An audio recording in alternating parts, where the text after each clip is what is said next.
ಕೋಟ್ಯಾಂತರ ಭಾರತೀಯರ 500 ವರ್ಷಗಳ ಮಹಾಕನಸು ನನಸಾಗಿದೆ. ಅಭಿಜಿನ್ ಲಗ್ನದ ಸಂಜೀವಿನಿ ಮುಹೂರ್ತದಲ್ಲಿ ರಾಮನ ಪ್ರತಿಷ್ಠಾಪನೆಯಾಗಿದೆ. ಇಂದಿನಿಂದ ಸಾರ್ವಜನಿಕರಿಗೆ ರಾಮಲಲ್ಲಾನ ದರ್ಶನ ಸಿಗಲಿದೆ.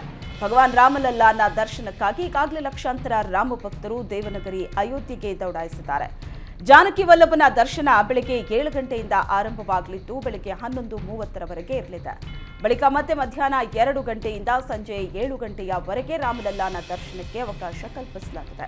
ಇನ್ನು ಶೃಂಗಾರ ಆರತಿ ಬೆಳಗ್ಗೆ 6:30ಕ್ಕೆ ನೆರವೇರಲಿದ್ದು ಸಂಧ್ಯಾ ಆರತಿ ಸಂಜೆ 7:30ಕ್ಕೆ ನಡೆಯಲಿದೆ. ಆರತಿಗಾಗಿ ಉಚಿತ ಪಾಸ್ಗಳನ್ನು ಆಫ್ಲೈನ್ ಮತ್ತು ಆನ್ಲೈನ್ನಲ್ಲಿ ಪಡೆಯಬಹುದು. ಶ್ರೀರಾಮ ಜನ್ಮಭೂಮಿ ತೀರ್ಥಕ್ಷೇತ್ರದ ವೆಬ್ಸೈಟ್ ಪ್ರಕಾರ ಮಾನ್ಯ ಸರ್ಕಾರಿ ಐಡಿ ದಾಖಲೆ ಒದಗಿಸಿದ ನಂತರ ಶ್ರೀರಾಮ ಜನ್ಮಭೂಮಿಯಲ್ಲಿರೋ ಶಿಬಿರ ಕಚೇರಿಯಿಂದ ಆಫ್ಲೈನ್ ಪಾಸ್ಗಳನ್ನು ಪಡೆಯಬಹುದು. ಕೋಟಿ ಕೋಟಿ ರಾಮ ಭಕ್ತರ ಶತಮಾನಗಳ ಕನಸು ನನಸಾಗಿದೆ. ಅಯೋಧ್ಯೆಯಲ್ಲಿ ಬಾಲರಾಮನ ಪ್ರಾಣ ಪ್ರತಿಷ್ಠಾಪನೆಯಾಗಿದೆ. ದೇವನಗರಿ ಅಯೋಧ್ಯೆಯಲ್ಲಿ ರಾಮರಾಜ್ಯ ಸೃಷ್ಟಿಯಾಗಿದೆ. ಭವ್ಯ ಮಂದಿರದ ಗರ್ಭಗುಡಿಯಲ್ಲಿ ಜಾನಕಿ ವಲ್ಲಭ ವಿರಾಜಮಾನನಾಗಿದ್ದಾನೆ. ಶತಮಾನಗಳ ಪ್ರತೀಕ್ಷೆ ಫಲಿಸಿದೆ. ಸಹಸ್ರಾರು ಕರಸೇವಕರ ಹೋರಾಟಕ್ಕೆ ಪ್ರತಿಫಲ ಸಿಕ್ಕಿದೆ. ನಿನ್ನೆ ಮಧ್ಯಾಹ್ನ 12:10 ರಾಮ ಮಂದಿರಕ್ಕೆ ವಸ್ತ್ರ ಮತ್ತು ಬೆಳ್ಳಿ ಛತ್ರದೊಂದಿಗೆ ಪ್ರಧಾನಿ ಮೋದಿ ಆಗಮಿಸಿದ್ರು. ಮೊದಲಿಗೆ ಗಣಪತಿ ಪೂಜೆ ನೆರವೇರಿಸಿದ ಮೋದಿ ಬಳಿಕ ರಾಮ ಮಂದಿರದ ಗರ್ಭಗುಡಿಯನ್ನ ಪ್ರವೇಶಿಸಿದ್ರು. ಗರ್ಭಗುಡಿಯಲ್ಲಿ ಪ್ರಧಾನಿ ಮೋದಿ ಪ್ರಾಣ ಪ್ರತಿಷ್ಠಾಪನೆಯ ಧಾರ್ಮಿಕ ವಿಧಿವಿಧಾನವನ್ನ ನೆರವೇರಿಸಿದ್ರು. ಸಾಧು ಸಂತರ ಮಂತ್ರಘೋಷದ ನಡುವೆ ಪ್ರಧಾನಿ ಮೋದಿ ಬಾಲರಾಮನಿಗೆ ಮಹಾಮಂಗಳಾರತಿ ನೆರವೇರಿಸಿದ್ರು. ಬಳಿಕ ಬಾಲರಾಮನಿಗೆ ಪ್ರದಕ್ಷಿಣೆ ಹಾಕಿ ಸಾಷ್ಟಾಂಗ ನಮಸ್ಕಾರ ಮಾಡಿದ್ರು. ಮೋದಿಗೆ ಯುಪಿ ಸಿಎಂ ಯೋಗಿ ಆದಿತ್ಯನಾಥ್ ಹಾಗೂ ಆರ್ಎಸ್ಎಸ್ ಮುಖ್ಯಸ್ಥ ಮೋಹನ್ ಭಾಗವತ್ ಸಾಥ್ ನೀಡಿದರು. ಪ್ರಾಣ ಪ್ರತಿಷ್ಠಾಪನೆ ಕಾರ್ಯಕ್ರಮದಲ್ಲಿ ರಾಮಲಲ್ಲಾ ಮೂರ್ತಿಗೆ ಪೇಜಾವರ ಶ್ರೀಗಳು ಪ್ರತಿಮಾನ್ಯಾಸ ನೆರವೇರಿಸಿದರು. ಪ್ರತಿಷ್ಠಾಪನೆ ಕಾರ್ಯದಲ್ಲಿ ಪ್ರತಿಮಾನ್ಯಾಸ ಪ್ರಮುಖ ಹಂತ. ಪ್ರತಿಮಾನ್ಯಾಸದ ಬಗ್ಗೆ ರಾಮಜನ್ಮಭೂಮಿ ಟ್ರಸ್ಟ್ ಸಭೆಯಲ್ಲಿ ಮೊದಲೇ ತೀರ್ಮಾನಿಸಲಾಗಿತ್ತು. ಪೇಜಾವರ ಶ್ರೀಗಳೇ ಈ ಕಾರ್ಯ ನೆರವೇರಿಸಬೇಕು ಅನ್ನೋ ನಿರ್ಧಾರವನ್ನು ಕೈಗೊಳ್ಳಲಾಗಿತ್ತು. ಪ್ರಾಣ ಪ್ರತಿಷ್ಠಾಪನೆ ಕಾರ್ಯದ ಮೊದಲ ವಿಧಿವಿಧಾನ ಪ್ರತಿಮಾನ್ಯಾಸ. ಪ್ರತಿಮಾನ್ಯಾಸದ ವೇಳೆ ಶ್ರೀರಾಮನ ಮೂರ್ತಿಗೆ ತಲೆಯಿಂದ ಕಾಲಿನವರೆಗೆ ದೇವತೆ ಆಹ್ವಾನ ಮಾಡಲಾಗುತ್ತೆ. ಸಂಪೂರ್ಣ ಪ್ರತಿಮೆಗೆ ಚೈತನ್ಯ ಕೊಡೋದಕ್ಕೆ ಪ್ರತಿಮಾನ್ಯಾಸ ಎನ್ನಲಾಗುತ್ತೆ. 1992ರಲ್ಲಿ ವಿಶ್ವೇಶತೀರ್ಥ ಶ್ರೀಗಳು ವಿವಾದಿತ ಜಾಗದಲ್ಲಿ ಮೂರ್ತಿಯನ್ನ ಪ್ರತಿಷ್ಠಾಪಿಸಿದರು. ಇದೀಗ ವಿಶ್ವ ಪ್ರಸನ್ನ ತೀರ್ಥರು ಪ್ರತಿಮಾನ್ಯಾಸ ನೆರವೇರಿಸಿದ್ದಾರೆ.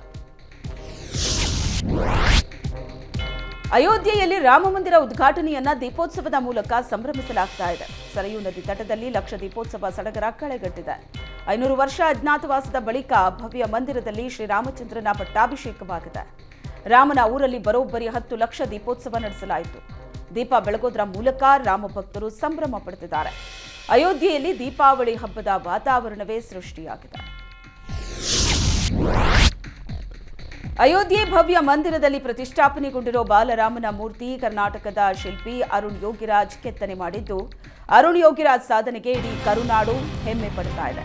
ಬಾಲರಾಮನ ಪ್ರಾಣ ಪ್ರತಿಷ್ಠಾಪನೆಯ ದಿನ ಸಹಜವಾಗಿ ಅರುಣ್ ಯೋಗಿರಾಜ್ ಕುಟುಂಬದಲ್ಲೂ ಸಂಭ್ರಮ ಸಡಗರ ಮನೆ ಮಾಡಿತ್ತು. ಹೂವು ತೋರಣಗಳಿಂದ ಮನೆಯನ್ನ ಅಲಂಕರಿಸಿದ್ರು. ಅರುಣ್ ಯೋಗಿರಾಜ್ ತಾಯಿ, ಪತ್ನಿ, ಸಹೋದರ, ಸಹೋದರಿ ಸೇರಿದಂತೆ ಕುಟುಂಬಸ್ಥರೆಲ್ಲ ಏಷ್ಯಾನೆಟ್ ಸುವರ್ಣ ನ್ಯೂಸ್ ಮೂಲಕ ಪ್ರಾಣ ಪ್ರತಿಷ್ಠಾಪನೆ ಕಾರ್ಯಕ್ರಮವನ್ನ ಕಣ್ತುಂಬಿಕೊಂಡರು. ದೀಪ ಬೆಳಗಿಸುವಂತೆ ಪ್ರಧಾನಿ ಮೋದಿ ಕರೆ ನೀಡಿದ ಹಿನ್ನೆಲೆ ರಾಜ್ಯ ಬಿಜೆಪಿ ಕಚೇರಿ ಜಗನ್ನಾಥ ಭವನದ ಮುಂಭಾಗವೂ ದೀಪಗಳನ್ನು ಬೆಳಗಿಸಲಾಯಿತು. ಅಯೋಧ್ಯೆ ರಾಮ ಮಂದಿರದಲ್ಲಿ ಬಾಲರಾಮನ ಪ್ರತಿಷ್ಠಾಪನೆ ಸಂಭ್ರಮಿಸುವುದಕ್ಕೆ ದೀಪ ಬೆಳಗಿಸುವಂತೆ ಪ್ರಧಾನಿ ಕರೆ ನೀಡಿದರು. ಅದರಂತೆ ಬಿಜೆಪಿ ಕಚೇರಿಯಲ್ಲಿ ರಾಜ್ಯಾಧ್ಯಕ್ಷ ಬಿವೈ ವಿಜಯೇಂದ್ರ ದೀಪಗಳನ್ನು ಬೆಳಗಿಸಿದರು. ಅಯೋಧ್ಯೆಯಲ್ಲಿ ಬಾಲರಾಮನ ಪ್ರಾಣ ಪ್ರತಿಷ್ಠಾಪನೆ ಹಿನ್ನೆಲೆ ಬೆಂಗಳೂರಿನಲ್ಲಿ ಮಾಜಿ ಸಿಎಂ ಬಿಎಸ್ ಯಡಿಯೂರಪ್ಪ ವಿಶೇಷ ಪೂಜೆಯನ್ನ ಸಲ್ಲಿಸಿದರು. ಬಾಣಸ್ವಾಡಿಯ ಆಂಜನೇಯ ದೇಗುಲದಲ್ಲಿ ಬಿಎಸ್ವೈ ಪೂಜೆ ನೆರವೇರಿಸಿ ಪ್ರಾರ್ಥನೆ ಸಲ್ಲಿಸಿದರು. ಬಳಿಕ ಮಾತನಾಡಿದ ಬಿಎಸ್ವೈ, ಅಟಲ್ ಬಿಹಾರಿ ವಾಜಪೇಯಿ, ಮುರಳಿ ಮನೋಹರ್ ಜೋಶಿ ಅವರನ್ನ ನೆನಪಿಸಿಕೋಬೇಕು. ರಾಮ ಮಂದಿರ ನಿರ್ಮಾಣ ಕಾರ್ಯ ಅಚ್ಚುಕಟ್ಟಾಗಿ ಮಾಡಿದ ಉತ್ತರ ಪ್ರದೇಶ ಆಡಳಿತ ವರ್ಗಕ್ಕೂ ಅಭಿನಂದನೆ ಸಲ್ಲಿಸುತ್ತೇನೆ. ಪ್ರಧಾನಿ ಮೋದಿ ಭಾರತೀಯರ ಬಹುದಿನಗಳ ಕನಸು ನನಸು ಮಾಡಿದ್ದಾರೆ. 15 ದಿನ ಬಿಟ್ಟು ನಾನು ಅಯೋಧ್ಯೆಗೆ ಹೋಗಿ ಬಾಲರಾಮನ ದರ್ಶನ ಪಡಿತೀನಿ ಅಂತ ಬಿಎಸ್ವೈ ತಿಳಿಸಿದರು. ರಾಮೋತ್ಸವ ಸಡಗರವನ್ನ ರಾಜ್ಯ ಬಿಜೆಪಿ ನಾಯಕರು ದೇಗುಲಗಳಲ್ಲಿ ವಿಶೇಷ ಪೂಜೆಯಲ್ಲಿ ಭಾಗಿಯಾಗುವ ಮೂಲಕ ಸಂಭ್ರಮಿಸಿದರು. ವಿಜಯನಗರದ ಮಾರುತಿ ಮಂದಿರದಲ್ಲಿ ಅಯೋಧ್ಯೆ ರಾಮನ ಪ್ರಾಣ ಪ್ರತಿಷ್ಠಾಪನೆ ಕಾರ್ಯಕ್ರಮ ನೇರ ಪ್ರಸಾರದಲ್ಲಿ ವೀಕ್ಷಣೆಗೆ ವ್ಯವಸ್ಥೆ ಮಾಡಲಾಗಿತ್ತು. ಮಾಜಿ ಸಚಿವ ವಿ ಸೋಮಣ್ಣ, ಆರ್ ಅಶೋಕ್, ತೇಜಸ್ವಿ ಸೂರ್ಯ ಮಾರುತಿ ಮಂದಿರದಲ್ಲಿ ವಿಶೇಷ ಪೂಜೆ ಸಲ್ಲಿಸಿ ಅಯೋಧ್ಯೆ ಕಾರ್ಯಕ್ರಮ ವೀಕ್ಷಿಸಿದರು.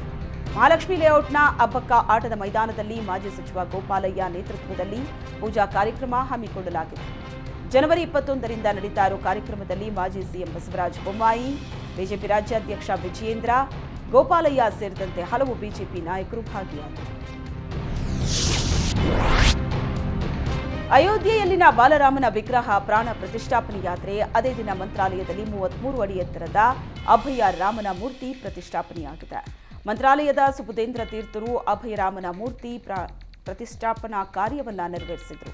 ಪ್ರಭು ಶ್ರೀರಾಮ 3 ಗಂಟೆಗಳ ಕಾಲ ಕುಳಿತ ಶಿಲೆಯಿಂದ ರಾಯರ ಬೃಂದಾವನ ಸೃಷ್ಟಿಯಾಗಿದೆ ಅನ್ನೋ ಪ್ರತೀತಿ ಇದೆ.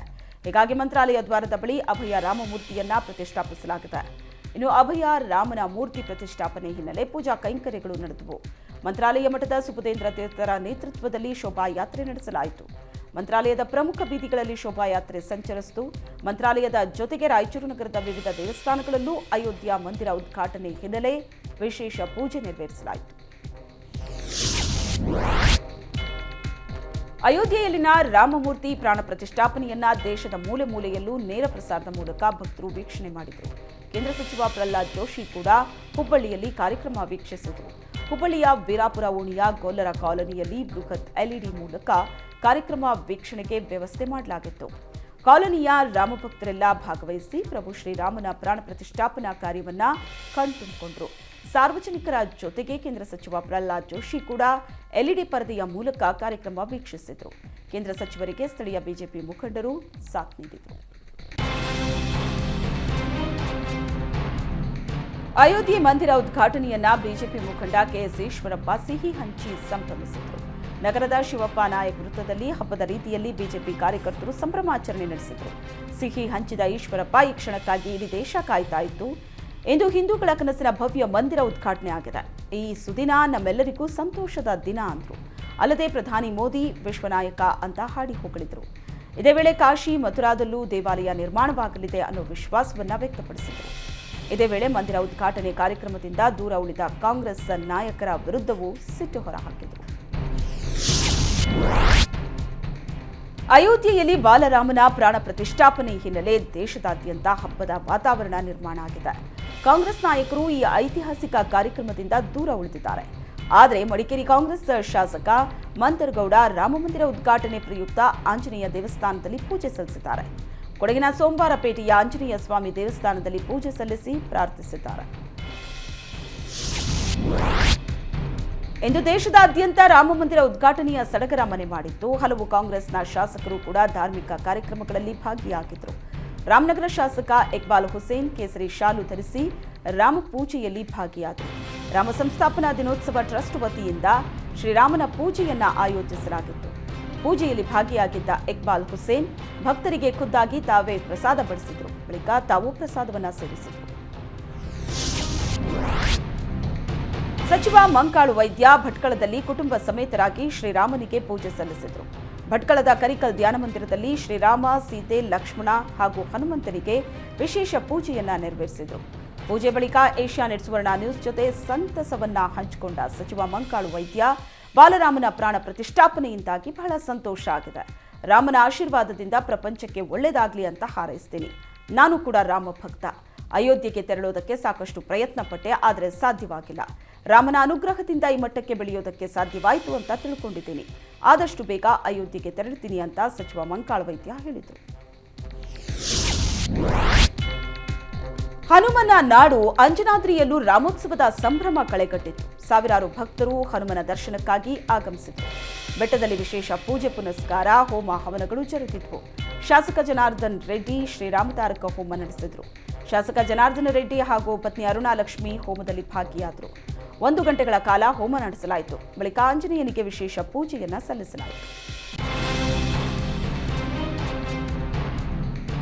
ಭಾರತೀಯರ ಶತಮಾನಗಳ ಕನಸು ನನಸಾಗಿದ್ದು, ಅಯೋಧ್ಯೆಯ ಭವ್ಯ ಮಂದಿರದಲ್ಲಿ ಜಾನಕಿ ವಲ್ಲಭನ ಪಟ್ಟಾಭಿಷೇಕ ಆಗಿದೆ. ಈ ಐತಿಹಾಸಿಕ ಕ್ಷಣದ ಬಗ್ಗೆ ಪರಿಷತ್ ವಿಪಕ್ಷ ನಾಯಕ ಕೋಟಾ ಶ್ರೀನಿವಾಸ್ ಪೂಜಾರಿ ಸಂತಸ ವ್ಯಕ್ತಪಡಿಸಿದ್ದಾರೆ. ಬಾಲರಾಮನ ಪ್ರತಿಷ್ಠಾಪನೆಯಾಗಿರೋದು ಸಂತೃಪ್ತಿ ತಂದಿದೆ. 500 ವರ್ಷಗಳ ಸಮಸ್ಯೆಗೆ ಪರಿಹಾರ ದೊರೆತಿದೆ. ರಾಮ ಭಕ್ತರಿಗೆ ಇದು ನಿಜಕ್ಕೂ ರೋಮಾಂಚನಕಾರಿ ವಿಚಾರ. ಈ ಪುಣ್ಯ ಭೂಮಿಯಲ್ಲಿ ಬದುಕಿ ಬಾಳಿದೀವಿ ಅಂತ ಹೆಮ್ಮೆಯಾಗ್ತಿದೆ ಅಂತ ಕೋಟಾ ಶ್ರೀನಿವಾಸ್ ಪೂಜಾರಿ ಹೇಳಿದರು. ಅಯೋಧ್ಯೆ ಮಂದಿರ ಉದ್ಘಾಟನೆಯಿಂದ ದೂರ ಉಳಿದ ರಾಜ್ಯ ಕಾಂಗ್ರೆಸ್ ರಾಜ್ಯದ ಮುಜರಾಯಿ ದೇಗುಲಗಳಲ್ಲಿ ವಿಶೇಷ ಪೂಜೆಗೆ ಸೂಚನೆ ನೀಡಿತ್ತು. ಇತ್ತ ತುಮಕೂರಿನ ಮಧುಗಿರಿಯಲ್ಲಿ ಸಚಿವ ಕೆಎನ್ ರಾಜಣ್ಣ ಶ್ರೀರಾಮ ಹೋಮದಲ್ಲಿ ಪಾಲ್ಗೊಂಡರು. ರಾಜಣ್ಣ ಪತ್ನಿ ಶಾಂತಲಾ, ಮಗ ಎಂಎಲ್ಸಿ ರಾಜೇಂದ್ರ ಸೇರಿದಂತೆ ರಾಜಣ್ಣ ಇಡೀ ಕುಟುಂಬ ಪೂಜೆಯಲ್ಲಿ ಪಾಲ್ಗೊಂಡಿತ್ತು. ಮಧುಗಿರಿ ತಾಲೂಕಿನ ಕಿತ್ತಹಳ್ಳಿಯಲ್ಲಿರೋ ರಾಮ ಮಂದಿರದಲ್ಲಿ ಪೂಜೆ ಹಮ್ಮಿಕೊಳ್ಳಲಾಗಿತ್ತು. ಇನ್ನು ರಾಮ ಮಂದಿರ ಉದ್ಘಾಟನೆ ಸಂಭ್ರಮದ ಪೂಜಾ ಕಾರ್ಯದಲ್ಲಿ ಮುಸ್ಲಿಮರು ಕೂಡ ಭಾಗಿಯಾಗಿದ್ದು ವಿಶೇಷ. ಬಾಲರಾಮನ ಪ್ರಾಣ ಪ್ರತಿಷ್ಠಾಪನೆ ಹಿನ್ನೆಲೆ ರಾಜ್ಯದ ಹಲವು ಕಡೆ ಹೋಮ ಹವನ ವಿಶೇಷ ಪೂಜೆ ನೆರವೇರಿತು. ಗದಗ ಜಿಲ್ಲೆಯಲ್ಲಿ ಕಾಂಗ್ರೆಸ್ ಶಾಸಕ ಜಿಎಸ್ ಪಾಟೀಲ್ ರಾಮತಾರಕ ಹೋಮವನ್ನು ಆಯೋಜಿಸಿದರು. ಗಜೇಂದ್ರಗಡ ತಾಲೂಕಿನ ಸೂಡಿ ಗ್ರಾಮದ ಚಿದಂಬರ ದೇವಸ್ಥಾನದಲ್ಲಿ ಹೋಮ ಆಯೋಜಿಸಲಾಗಿತ್ತು. ಬ್ರಾಹ್ಮಿ ಮುಹೂರ್ತದಲ್ಲಿ ವಿಶೇಷ ಪೂಜೆ, ಅಭಿಷೇಕ ನೆರವೇರಿತು. ಪ್ರತ್ಯಂಗಿ ಹೋಮ ಹಾಗೂ ರಾಮತಾರಕ ಹವನ ಕಾರ್ಯಕ್ರಮ ನಡೆಸಲಾಯಿತು.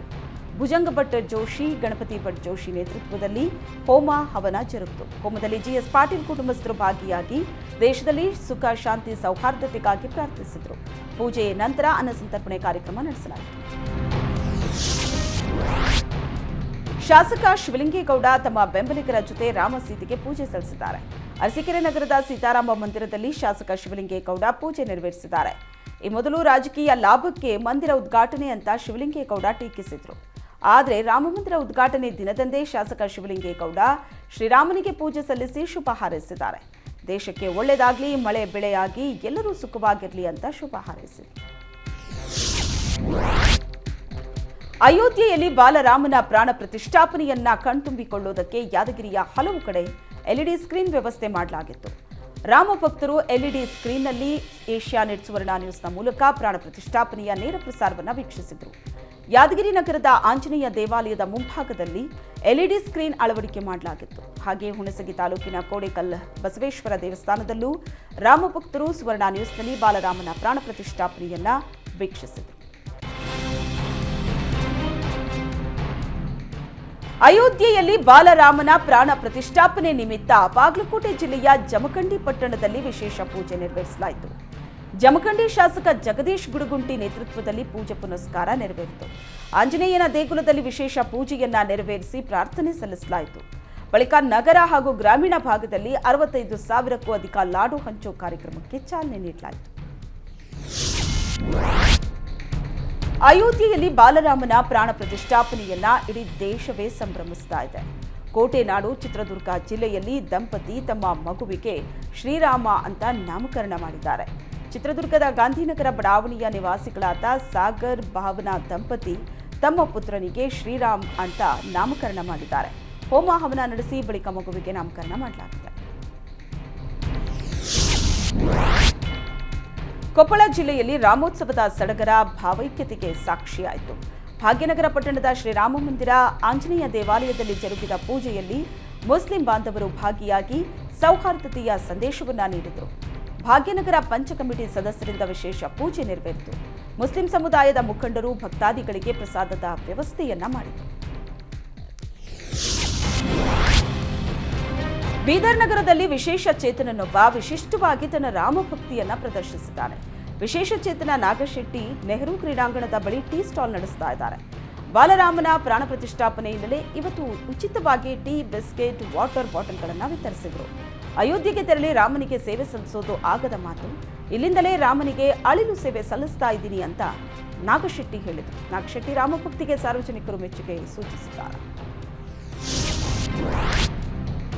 ಮೈಸೂರಿನ ಶಿಲ್ಪಿ ಅರುಣ್ ಯೋಗಿರಾಜ್ ಅವರು ಕೆತ್ತಿದ ರಾಮನ ಮೂರ್ತಿ ಜನವರಿ 22ರ ದಿನವಾದ ಸೋಮವಾರ ರಾಮಜನ್ಮಭೂಮಿ ಅಯೋಧ್ಯೆಯ ರಾಮ ಮಂದಿರದಲ್ಲಿ ರಾಮಲಲ್ಲಾನ ಪ್ರಾಣ ಪ್ರತಿಷ್ಠಾಪನೆ ಕಾರ್ಯ ನೆರವೇರಿದೆ.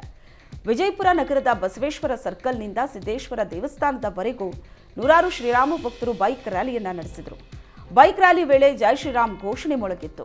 ಅಲ್ಲದೆ ನಗರದ ಸಿದ್ದೇಶ್ವರ ದೇವಸ್ಥಾನದ ಎದುರು ವನಾಯಂಗೆ ಮಂದಿರ ಸಾಂಗ್ಗೆ ಕುಣಿದು ಕುಪ್ಪಳಿಸಿದರು.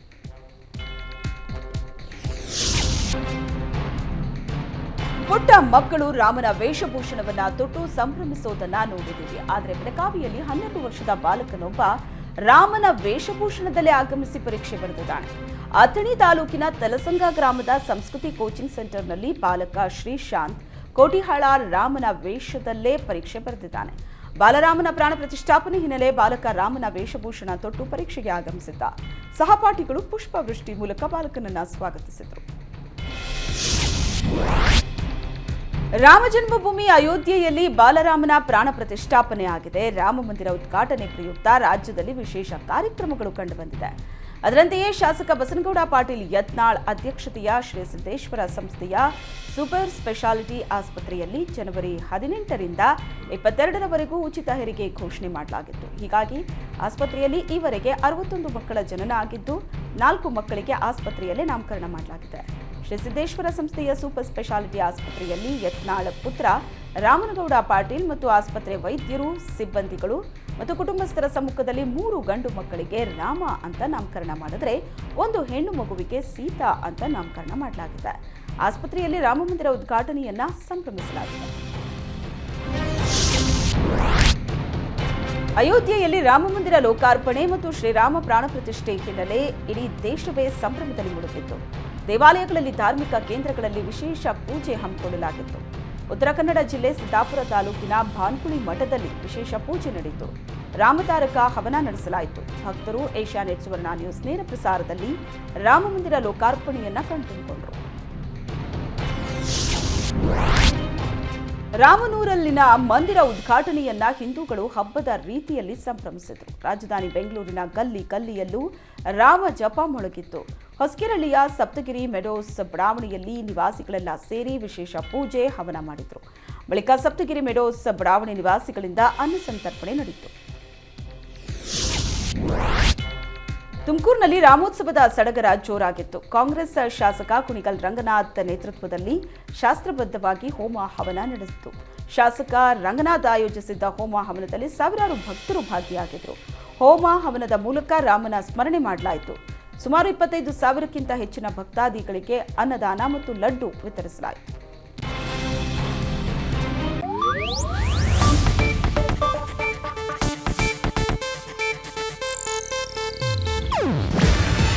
ಇದು ಏಷ್ಯಾನೆಟ್ ನ್ಯೂಸ್ ನೆಟ್ವರ್ಕ್ ಪ್ರಸ್ತುತಿ. ನೀವು ನೋಡ್ತಿದ್ದೀರಾ ಏಷ್ಯಾನೆಟ್ ಸುವರ್ಣ ನ್ಯೂಸ್.